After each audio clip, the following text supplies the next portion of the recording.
Let's begin first with some of the headlines in the news. And apparently, the Ukraine war is over because they went back to COVID. This is one of the headlines you'll see out there in the news. Looks like this. Okay, it says a new wave of COVID-19 is coming. Here's how to prepare. So it looks like COVID is making a comeback, at least in the news. I don't know if out there, I don't know if I'm going to have to get a third vaccine now, to travel.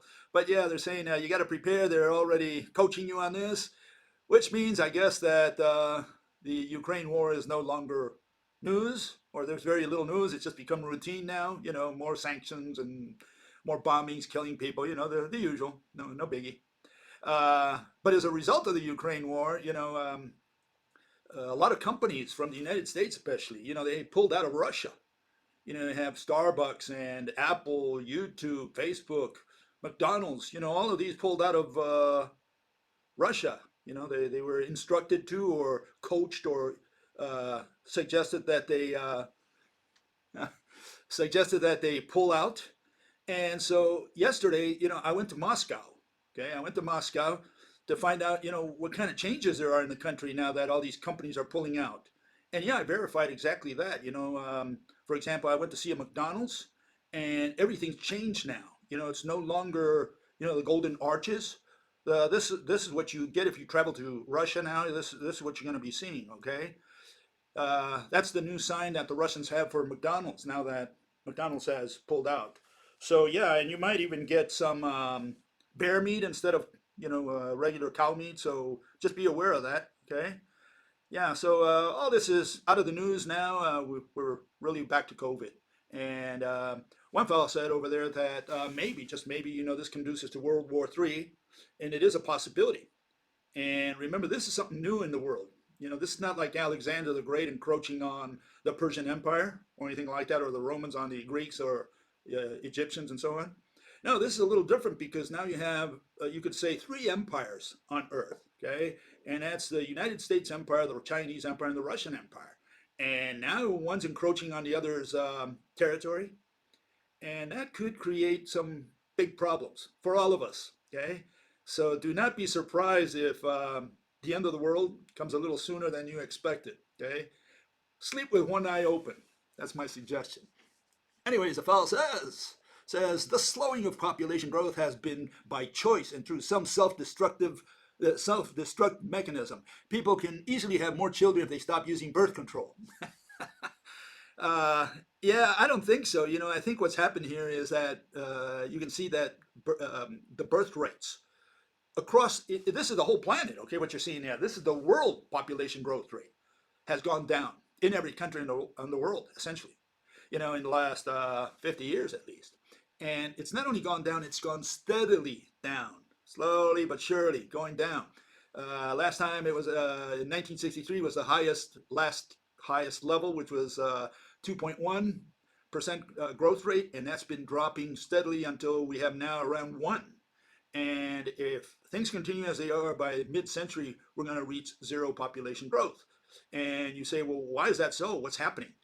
Well, what's happening is what is known as transition. People moving from the country to the cities. Big corporations are taking over the farms. They're producing, with economies of scale so that they can produce food for people around the world, make some money. And they're pushing the little farmers out into the city. When the families come into the cities, they have a different lifestyle, no longer the lifestyle in the country. You have the first issue is culture. Another one is economics, money, jobs. And then, again, the culture changes, and women, not only women, but men as well, they don't want to have children anymore. Besides the fact that you can't keep 10 children in an apartment. In the farms, they used to have 10 children. Who was it? There was this fellow, his name was Jacob, also known as Israel, and he had 12 boys, one girl at least, right? 13 kids. And everybody wanted to build empires, in those days. 2,000, a little more in the case of Jacob. But today, today, no one wants to build empires. You give thanks to God if you make it to the end of the month. So no, there's no purpose for having children. That's the issue. And a lot of that has to do, again, with the transition going from, you could say, from farmers to urbanites. Okay, we're all becoming urbanized people. We're all concentrating in the cities, just like, when you put a little piece of bread and you leave it for several days, well, the bacteria go in there and turn it green, and population starts expanding. And at some point, it overturns, population pyramid overturns, and all those bacteria go down until extinction because there's no more bread underneath them to take advantage of. And that happens to every species, essentially. Okay, okay, if brings up an issue about Neanderthals. Is Bill unaware of Neanderthal and Denisovan DNA found in a significant percentage of the world's populations? Is that so? We found Denisovan blood in people around the world, humans? It's well established that there was interbreeding. Established by whom? What do you mean well established? You mean you believe it? So what is this well established? Who established it and who believed it? I mean, was this the Pope who established that as a law and says there was interbreeding, so help me God? Neanderthals didn't die out, they just blended in. Yeah, that's the theory that is going on out there.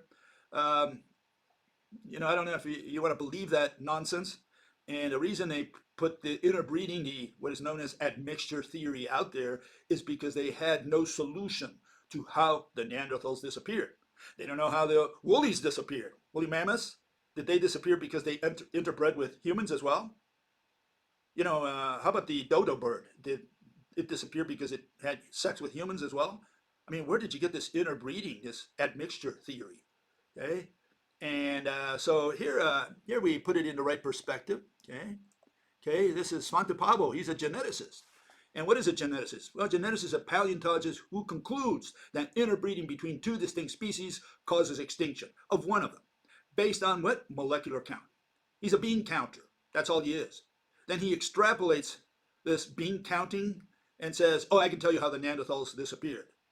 Okay, how did they disappear? Well, here we have 2% of Neanderthal DNA in us. And so that proves, that Neanderthals and us interbred. And so how did they disappear? Well, they were a smaller population, and they essentially dissolved in our much bigger population, supposedly a 10-to-1 ratio with respect to the Neanderthals. And so we kind of absorbed them in, okay? And so, yeah, these bean counters, they say, look, we can tell you how Neanderthals disappeared. And the reason they concluded this, they had no solution to the disappearance of the Neanderthals, okay? And so here we put it in the right context. Okay, here's a little picture that says it all. This is how the Denisovans and met or greeted the Neanderthals when they approached their caves over there in Russia, in the middle of Russia. Okay, here it is. This is how they greeted each other. They had a lot of fun together. They swapped wives, right? It was all friendly. They drank beer. Is that what you're saying happened? I think not. I think what's happened here is that the Neanderthals and the Denisovans were two different species, and that essentially is what you see in the genes. That's what comes out of these studies. To say that they mixed, it's like saying that a lion and a tiger meet and have fun in the middle of the jungle, or in the plains or wherever. Do you think if you set a real live tiger, one from the wild, and you sick them, or you just introduce them into lion territory, or vice versa, what do you think would happen? Would they have sex, or would they try to kill each other? And so what's different between Neanderthals and Denisovans? What's different between humans and Neanderthals? What's different between humans and humans? I mean, just now I finished saying that Russians are killing Ukrainians, and if there were Americans there, they would kill them too, and vice versa. This is humans and humans. Are we friendly to each other? Well, we're a little more civilized today, so we do have, intermingling between races and countries and whatever. But in the wild out there, the first rule is you don't trust anyone. And if you don't understand that, well, maybe you should go to the wild and, sleep with a lion and see if they trust you. Or any animal out there, chimpanzees, elephants, just go and live with them, what was it, Dances with Wolves? Yeah, go ahead. Dance with wolves. See if they accept you in their group, in their pack. No, all these species killed each other, and not even between species, within species they killed each other. The worst enemy of a Neanderthal was another Neanderthal. One clan killed the other clan if they could, and you see that with chimps today. One troop goes and kills the other troop, takes all the girls. They're not so stupid. Yeah, the young girls, we want those, So here's Pavo, Svante Pavo's. This is from his original paper, the one that made him famous in 2010. And there's a little bit of history behind it. I can't go through all of it today, but all I can tell you is by 2007, he was named as one of the most influential, or 100 most influential people on Earth by Time Magazine, that he was going to become a very influential person. Why? Because he was in charge of the Genome Project at the Max Planck Institute, in which they were going to decide who is right. Did Neanderthals disappear because humans mated with them or killed them, or because of climate change or something like that? And they had to, they had already pretty much ruled out climate change. They had ruled out that humans killed them. A lot of people still believe that. But no, there was a big push to prove at all costs that humans mated, with Neanderthals, and that had something to do with their disappearance, and why we have some amount of DNA from the Neanderthals in our blood today. The problem is we haven't found any mitochondrial DNA in our blood, and we haven't found any Y chromosomes in our blood from Neanderthals. We just found 2% commonality with DNA from the Neanderthals, and that could just as well be attributed, as many allege out there and theorize, that we had a common ancestor. And it is probably the reason we only have 2% today. But see, the interbreeding crowd, they want to prove at all costs that it was interbreeding that killed the Neanderthals because they got their names in light. That's the only reason. And here's Svante Pavo's paper. Okay, here it is. These are a couple things that I pulled out of there so that you can analyze for yourselves. You can look up his paper. Okay, there it is at the bottom. A striking observation is that Neanderthals are as closely related to what? To a Chinese and a Papuan individual as to a French individual, even though morphologically recognizable Neanderthals exist only in the fossil record of Europe and Western Asia. So how did the Papuans, little island in the middle of nowhere, right? How did they get Neanderthal blood in them? And then he continues on that same paper. So the analysis of the Neanderthal genome shows that they are likely to have had a role in the genetic ancestry of present-day human outside of Africa. Outside of Africa. See, they always put Africa against the rest of the world when they talk about Neanderthals. They do not introduce Papuans, and they do not introduce another group, which is the American Indians, which also have more, according to the studies, right, more Neanderthal DNA than Europeans. The Europeans, the guys who slept with the Neanderthals, they have less Neanderthal DNA than the American Indians and the Papuans. Okay, I hope that, lightens a bulb in your head. Okay, it says, although this role was relatively minor, this is in their paper, okay? Given that only a few % of the genomes of present-day people outside of Africa are derived from Neanderthals. In other words, he says it's a very tiny amount. In fact, the paper said anywhere between 2 to 3%.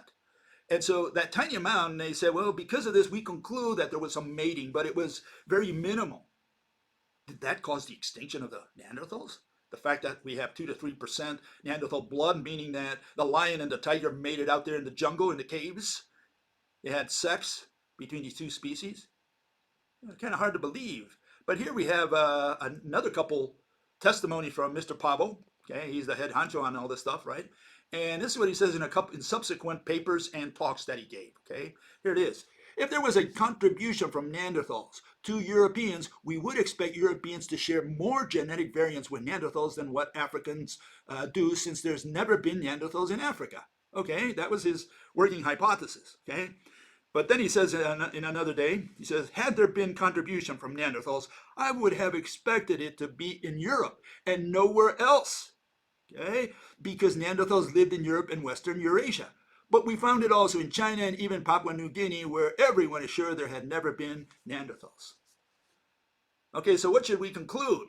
That broke his hypothesis that, non-Africans have more Neanderthal blood than Africans. Okay, great. So he proved that. How about these guys? How about the Papuans? How about the Chinese? How about the American Indians? How did they get infected? And so, yeah, that breaks his hypothesis, but they never emphasize that negative part because they already got their Nobel Prize. They're already in the news. They already got their prizes. Everybody believes they're great because they discovered that Neanderthal disappeared because of interbreeding. Nobody's going to remember that ever again, his paper, the fact that it was wishy-washy. They just take it as a given, and now you have people out there trying to figure out how much Neanderthal blood they have in themselves. And I always say, hey, I can tell you right now without you having to have a DNA test. You have at least 50% DNA blood in you, Neanderthal DNA blood in you, and it all comes from your mother. I mean, if you believe in this nonsense, you really got a problem. Okay. Okay, another fellow says, mankind as we know it will go extinct, okay? The earth has a finite lifespan. Yeah, the earth might, but we're not going to wait for the earth to go extinct. I'm sure we're going to go extinct a little sooner than the earth goes extinct, okay? So the extinction of the earth is not going to cause the extinction of man. Man is going to become extinct for some other reason that has very little to do with the extinction of the planet earth or the environment or whatever, okay? If humankind is to survive beyond terrestrial life, a new form of human will need to be engineered or re-engineered, right, to survive interstellar travel. What we understand as human or mankind will no longer exist. Well, he's right about that. If we had to create android robots, cyborgs, whatever you want, okay, we created these Frankensteins, right? They would not be us. Okay, so that means that even if these fellows would travel outside of the earth and go to another planet and whatever, make more robots or copies of themselves, that would not be us. We're gone. Okay, so that's the first issue. But then the other issue is this fellow thinks that somehow, maybe he watches too much Star Trek. He believes that maybe we've got a chance, any chance whatsoever, of ever making it to the nearest star. Not the farthest star, the nearest star. The Alpha Centauri system out there, maybe 4.3 light years away, meaning that round trip would be like 9 years traveling at the speed of light. We're never going to go to the nearest star. We die here in this so-called solar system. This is our world. This is our country. This is our land. This is where we put the flags, right?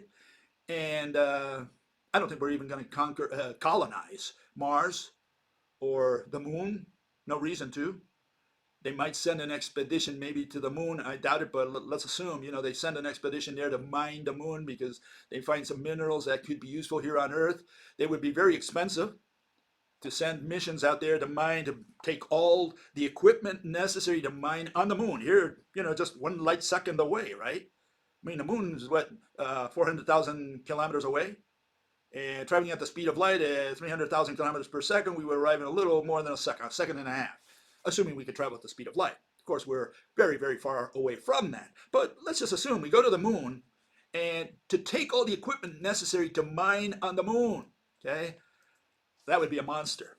Just that alone. But even if we did that, then we have to mine it, bring it back to Earth. And just a trip going back and forth, I mean, it's going to be very extremely expensive. What are you going to mine? Iron? Okay, so you get uranium, okay? Or some, less popular element here on Earth. Okay, so you go to the moon, you bring the stuff back. How much is that going to cost you? Is it going to be cost effective? And please don't try it with Mars, okay? It's out of range. Okay, another fellow suggests something else to see if we can avoid extinction. Here it is. Would it be possible to clone extinct hominid, I guess, species, or use genetic engineering to make the gene pool larger? Okay, so we make these little babies, we inject some new DNA in them, maybe from some Neanderthal that we were able to duplicate their genes or whatever, right? We duplicate them, we make a clone of a Neanderthal, now we inject some of that DNA into a human population, maybe women who want to try it, it could be, so they donate their baby, say, okay, inject him, see if we can get some variation in our gene pool, okay? Or just evolve from cyborgs into full mechanical androids with synthetic biology and let a super intelligent AI control everything to make sure there will be no extinction. Man, these guys do watch a lot of Star Trek, don't they? A lot of Matrix. I mean, I think they should get their feet back on the ground and just, open up the books or whatever and learn some of what the reality is. These people are living on cloud nine. I mean, at least that's a plan of the technocrats and transhumanists. Yeah, and I believe that that's the case with transhumanists. These people believe that we're about to hit the singularity and take off. We're going to be inventing things exponentially. What things do we need? What things can the robots, the computers, whoever you want, the cyborgs, androids, superintelligence, whatever you want, what things can they invent that we don't already have and that we actually need? What can you imagine? I mean, if you're going to have a hard time imagining what new inventions are up ahead, the robots are not going to do much better, believe me.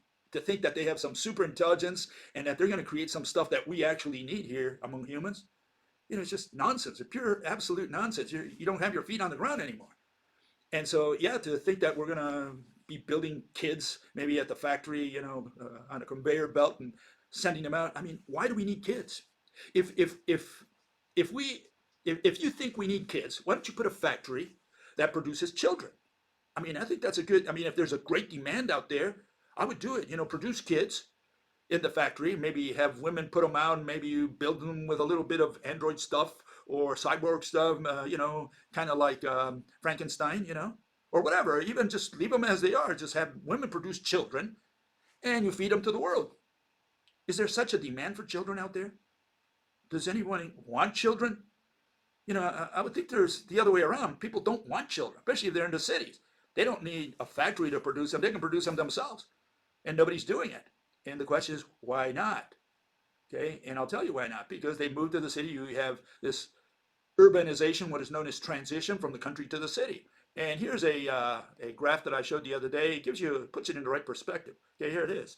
This is the urbanization of the world. This is the entire planet. Here you see several countries, but then the red line is the world. And the red line is what? We're all becoming urbanites. We're all moving to the cities, or more and more. The country is being left to the big corporations. And the big corporations, I don't know of any corporation out there producing children. You would think that if it's such a big business, people would get into the market, right? And no, I don't think this is going to happen.